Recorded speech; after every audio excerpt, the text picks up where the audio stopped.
Well, good morning again.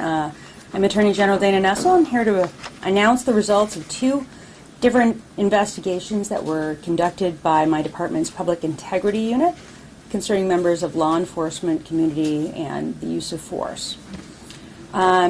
Just by way of review, so far since I've been in office, the Public Integrity Unit has reviewed over 40 cases. Of those, in terms of the current status, 17 of those are in litigation. 5 are pending, 10 were denied, 10 we received convictions, and 2 were not guilties. And just a few things to note. Firstly, as you might recall me saying on previous occasions, generally these cases come to us by referral. They are referred to us either by a police agency or by a prosecutor's office. So that is how we receive our cases. I've made it clear to prosecutors' offices as well as police departments, law enforcement departments around the state that, we have this Public Integrity Unit, and those departments are free to refer these cases to us if they wish, and if they do, we will review those cases. And so that's how these cases came to us. Again, it's important that I always note that criminal charges are allegations and that defendants are presumed innocent until or unless proven guilty in a court of law. So the cases that we're going to be discussing today involve the Ogama County Sheriff's Office as well as the East Lansing Police Department. Law enforcement is called to respond to some of the most complex and dangerous incidences in our communities.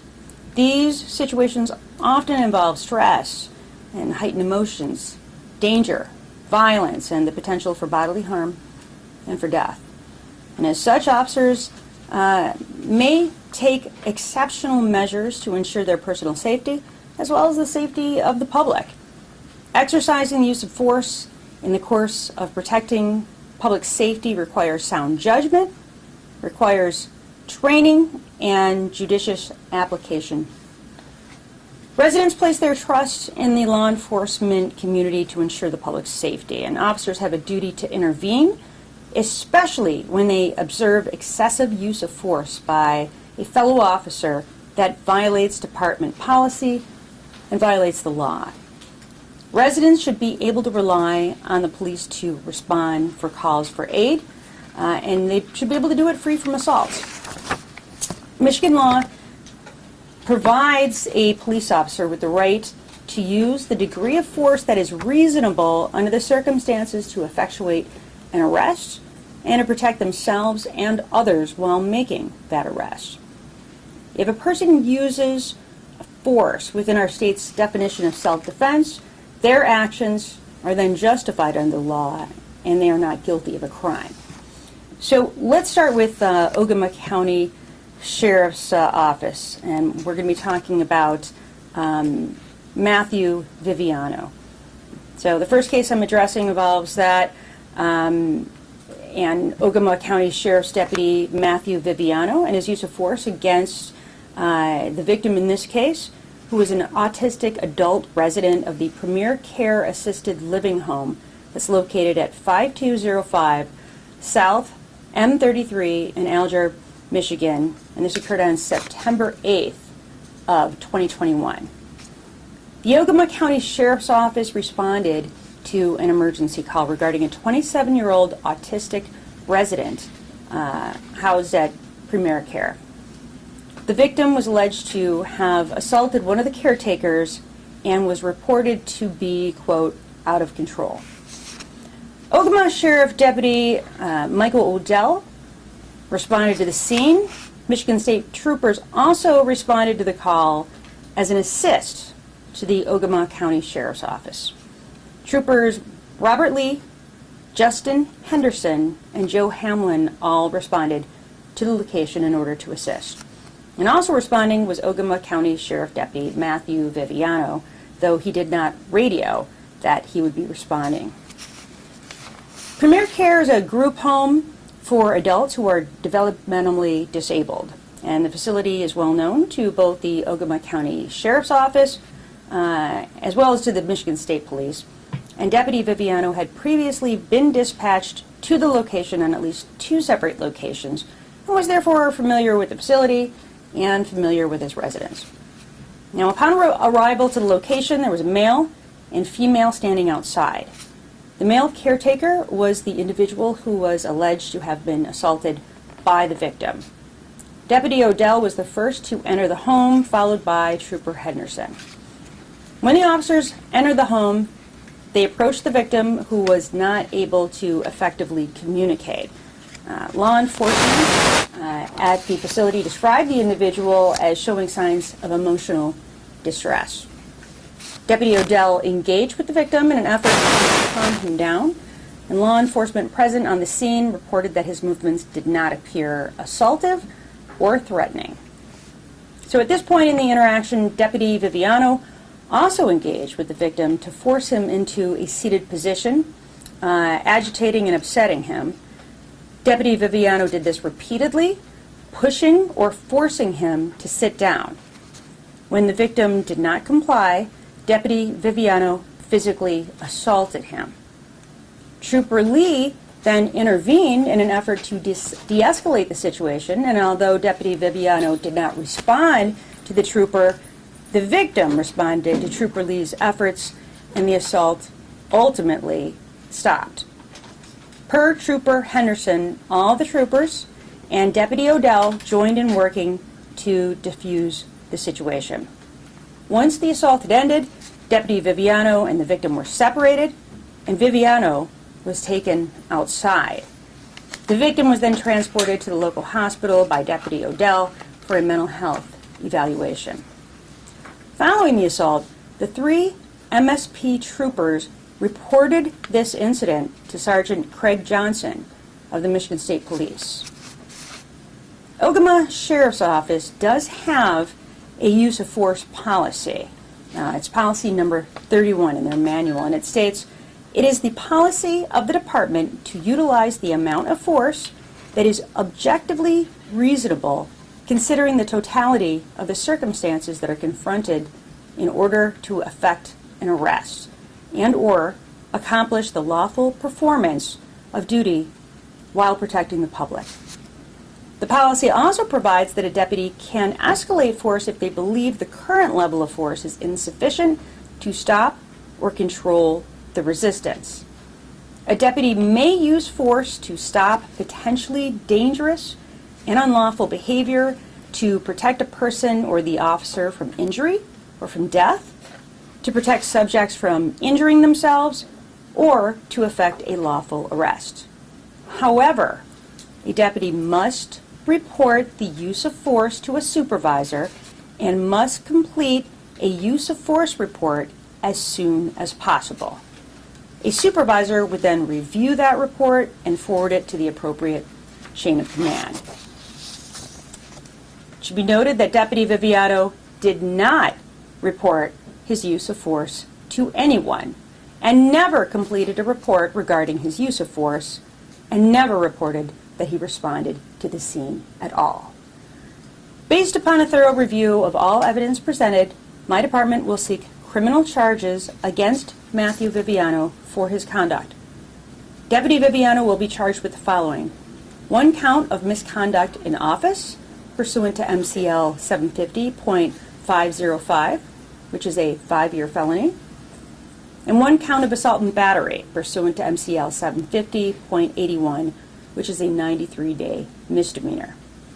And I would especially like to thank the Michigan State Police troopers for taking the appropriate action here in the moment to work to end Deputy Viviano's assault of the victim, and then for reporting this incident to their superior.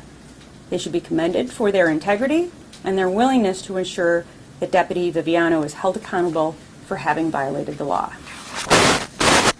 Next, let's talk about the incident involving the East Lansing Police Department. And this review is in regard to the findings of our department in the case of a shooting of a man in the Meyer parking lot by officers of the East Lansing Police Department. On April 2020, dispatch received a call of a man wearing a ski mask with only his eyes visible running into a Meijer store with a visible gun on his person. The caller described the man wearing a yellow and black jacket and identified the vehicle the man had exited from. Dispatch routed the call to the East Lansing Police Department. Officers Menser, Vieira, Horn, and Nelson of the East Lansing Police Department responded to the call.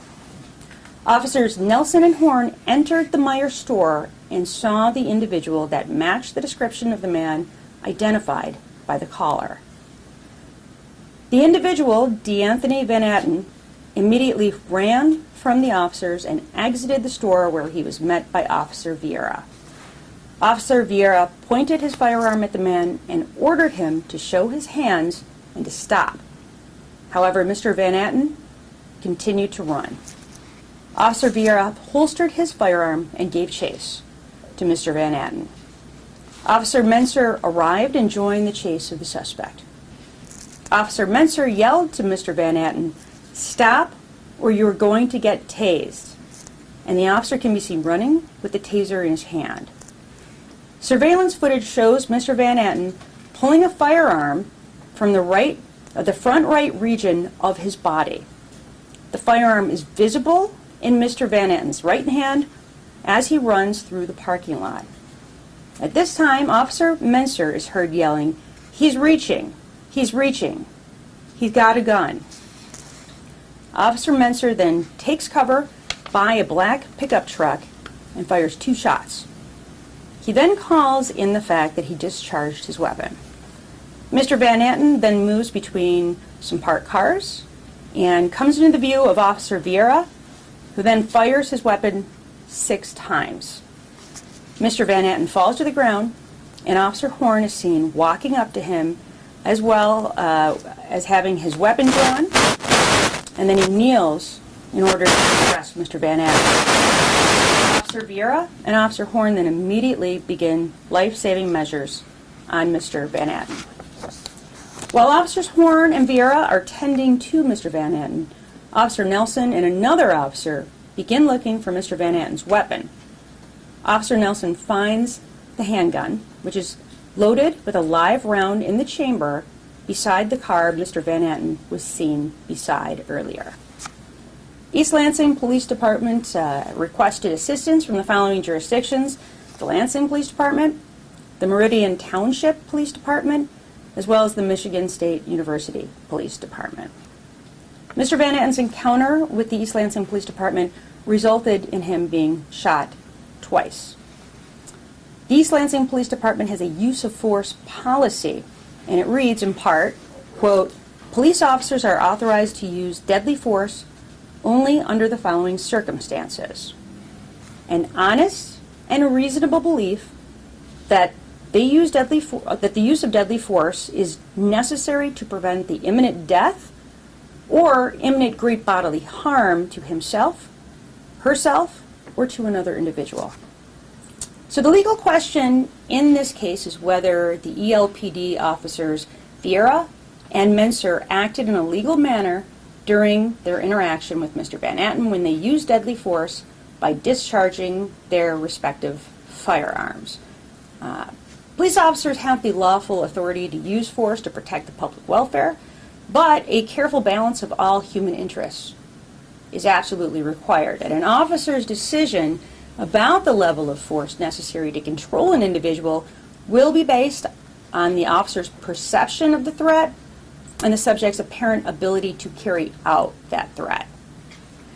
So my department conducted a thorough review of the body of evidence involved in this case, and that included the following: body cam footage from the East Lansing Police Department, from the Lansing Police Department, from the Michigan State University Police Department, and from the Meridian Township Police Department.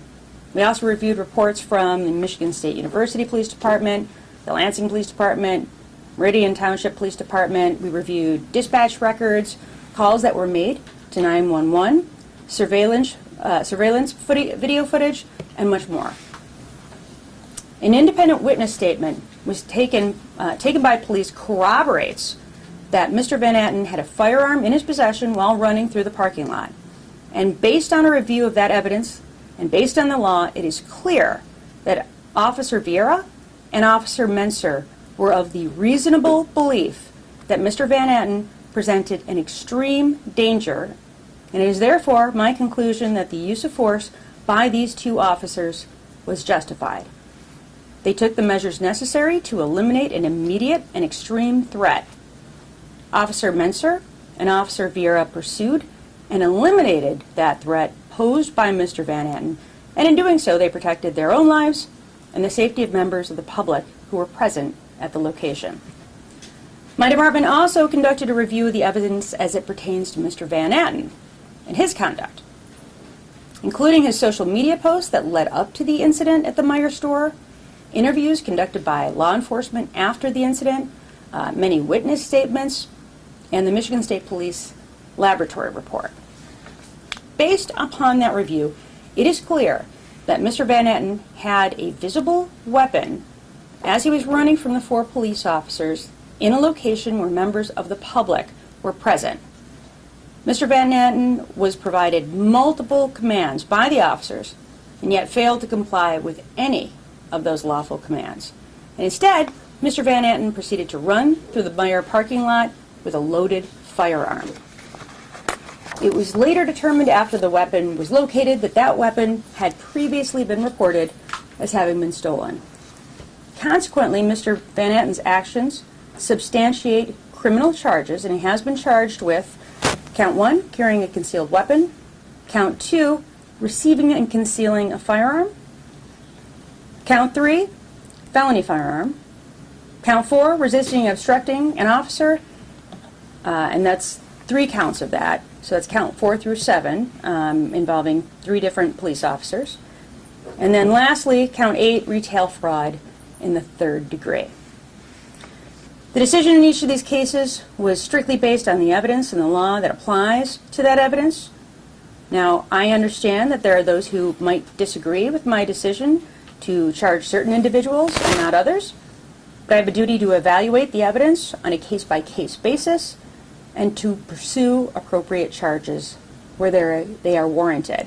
And given the fact that these cases remain active, today I know that there have been the release of numerous videos involved in Mr. Van Atten's case involving the East Lansing Police Department, but our department today will not be releasing additional materials or evidence related to those investigations, and the reason for that is there are pending cases now against Mr. Van Atten, and it will be up to the court to determine what videos or what still shots are admissible during the course of the case.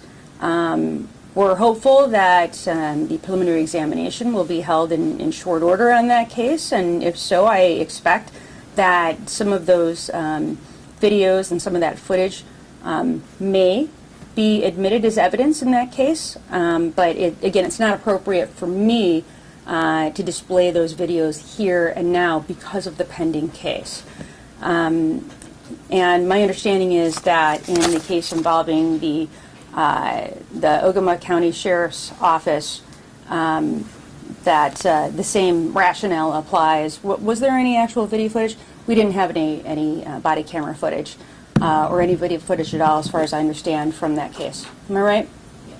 There's some scout car video, but it doesn't show the scene. Okay, so there's scout car video, but it doesn't actually show the incident. Either way, you know, when we have pending cases, when we have cases where no charges are filed against anyone at all, then we're at liberty to display those. But in both of these cases, whether it's Officer or Sheriff's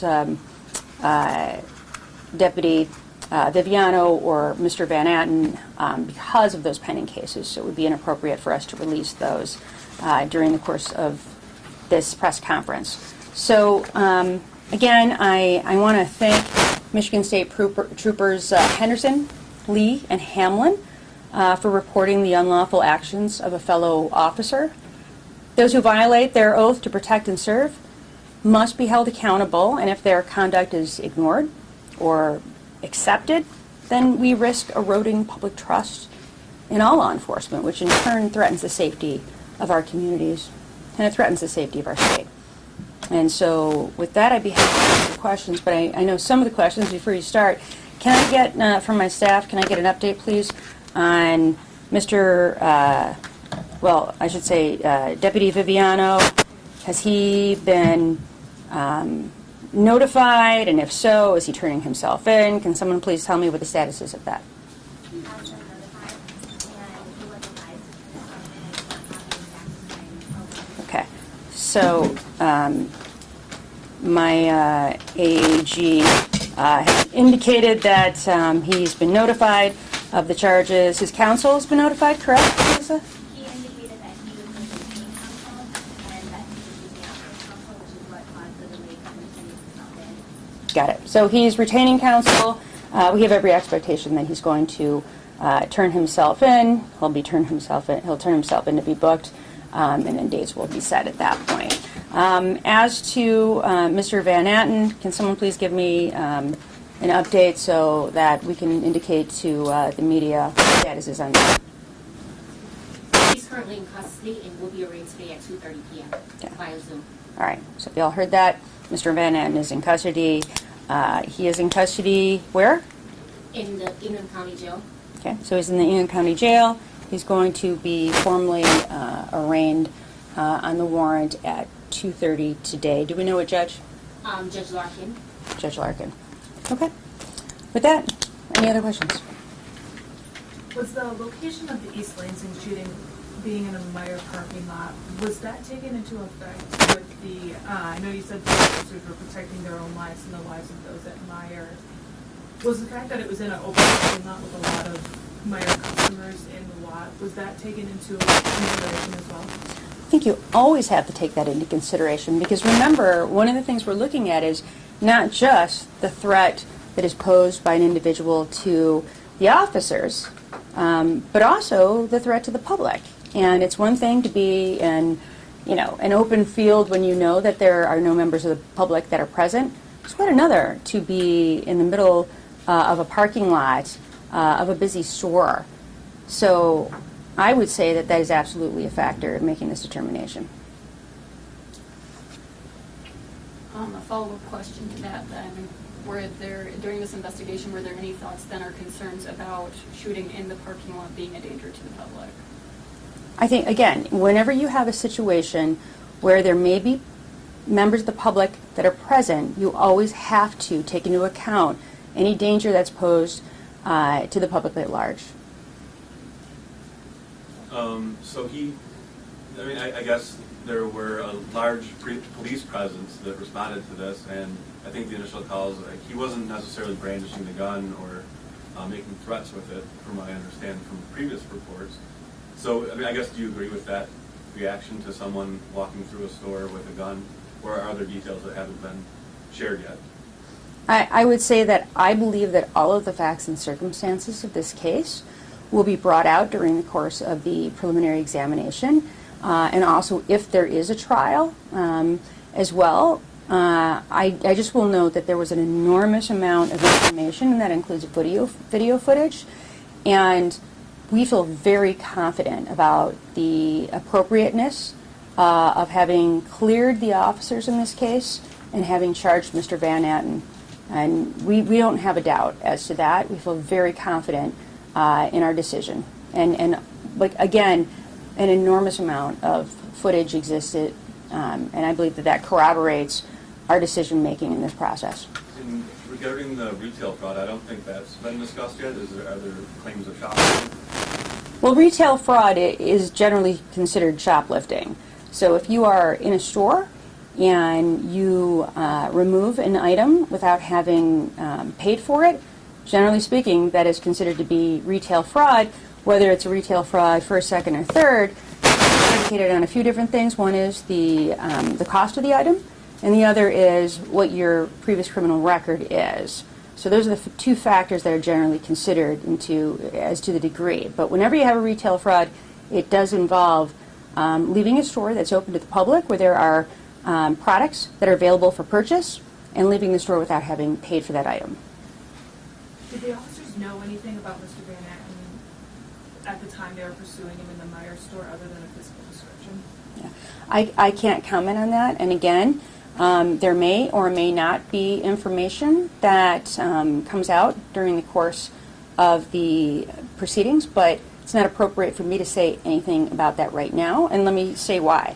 Partially it's because we don't know what will be admitted or not admitted during the course of the criminal proceedings, and so I can't say anything that would potentially prejudice Mr. Van Atten. And you can understand, say hypothetically, and I'm not talking about this case, I'm talking about any case. Let's say there is information that could be prejudicial to a defendant. There has to be a weighing and balancing test that is done by the court as to whether or not that information is more probative than prejudicial. And that's what the court will weigh. And so what the officers knew about Mr. Van Atten and when they knew it, that will be a matter for the court to decide. Activists have said throughout this process that while the caller may have had a reason for concern, he may not necessarily have outwardly broken the law before entering the Myers store. It's not illegal to hold a gun in Michigan. Is the appropriateness of the call in the first place taken into consideration during these investigations, deciding whether or not to charge the officers or charge Van Atten? Well, as I stated, the things that we generally look at, and I mean, obviously, we review everything. We review all materials, not just the materials that are initially provided to us from any particular police department, but, you know, we do our own independent investigation. I think that should be noted. And we look at all the facts, we look at all the circumstances, but at the end of the day, what we're interested in, when you have a use of deadly force, anytime that occurs, you know, we look at the totality of the circumstances, and we look to see whether or not there was, you know, a deadly threat that was posed either to law enforcement or to members of the public. So we look at everything in the context of which all of the events occurred. And just a quick follow-up on his question earlier. What is he exactly accused of shoplifting? From the still frames I've seen, it looks like he appears to check out some groceries at a register. Are you able to share any details with that?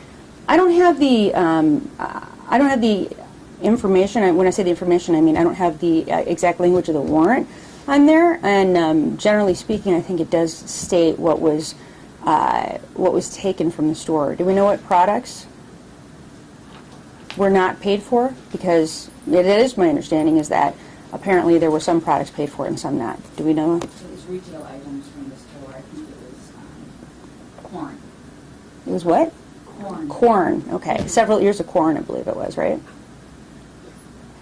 Is that correct? That's correct. All right. You had mentioned him running through the parking lot with a gun. I don't think I remember in the video seeing him with the gun in his hand until he threw it under the car. When you say he's running through the parking lot with a gun, are you saying it's exposed or is it still within his clothing at that point? Well, here's what I'm going to say. Firstly, you know, just because there are videos that have been released through various outlets to the public, that does not mean that what has been available to the media and what has been available to the public is each and every video that our office has reviewed. And that is oftentimes the case. You know, you'll get a snippet of this, you'll get a snippet of that.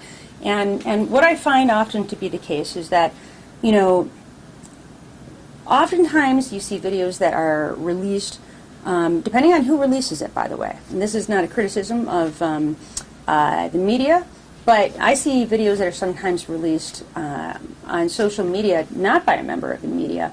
And sometimes it's utilized to generate, it's just a small portion of what the entirety of the investigation shows. And we have case after case where we have gotten in materials that, boy, when you just look at that snippet that somebody posted on Facebook or on Twitter or some other social media platform, you know, it looks horrible. And it looks as though the police officers have done something, have committed an egregious act that could never be substantiated. But then what generally happens, not generally, I will say in cases, sometimes, we receive much more in the way of evidence and much more in the way of video footage or photography that we review that is not necessarily things that have been available to the public. So I will tell you this, when our department reviewed everything in regard to this case, we were confident that Mr. Van Atten possessed this firearm that we later, understood to be a loaded weapon with a round in the chamber. And he was, running through the parking lot with that firearm in his hand. And that is what I can tell you about this event. I think that more will become available likely during the course of the court proceedings so that the public will then have an opportunity likely to see the specifics of all of those videos.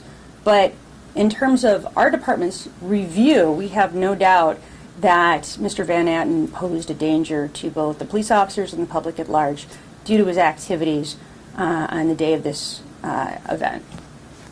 Was the gun ever pointed at anybody at any point during this? Again, I'm just going to say that you'll have to review the videos as they are admitted during the course of the proceedings. But again, in reviewing each and every one of the videos, every one of the still shots, we feel very confident in our decision making. Earlier you said something about Van Atten's social media before this incident. Can you elaborate on that? Or? No, although I do believe that it is likely to be admitted during the course of the court proceedings. The Attorney General has time for one more question. Do you know if the East Lansing officers are back on the job? And last time you knew they were on leave. Well, I know we just notified the department, yesterday? Yes, we just notified the department yesterday. Okay. So they should be back on the job. But we don't have confirmation of that, right? Okay. Yeah. All right, thank you. You'll have to ask the East Lansing Police Department in regard to that. Can I ask one question about the Ogama County case? You said that the officer assaulted the man with autism. To what extent was that assault? Like, was it minor injuries, something severe? There were some minor injuries, yes. Are you able to give any background on the gun that's part of the gun charges in the Van Atten case? Where it came from? We know that was reported, that was a gun that was reported stolen, right? Yes, it is. Yeah. Thank you so much, everyone. Thanks, everybody.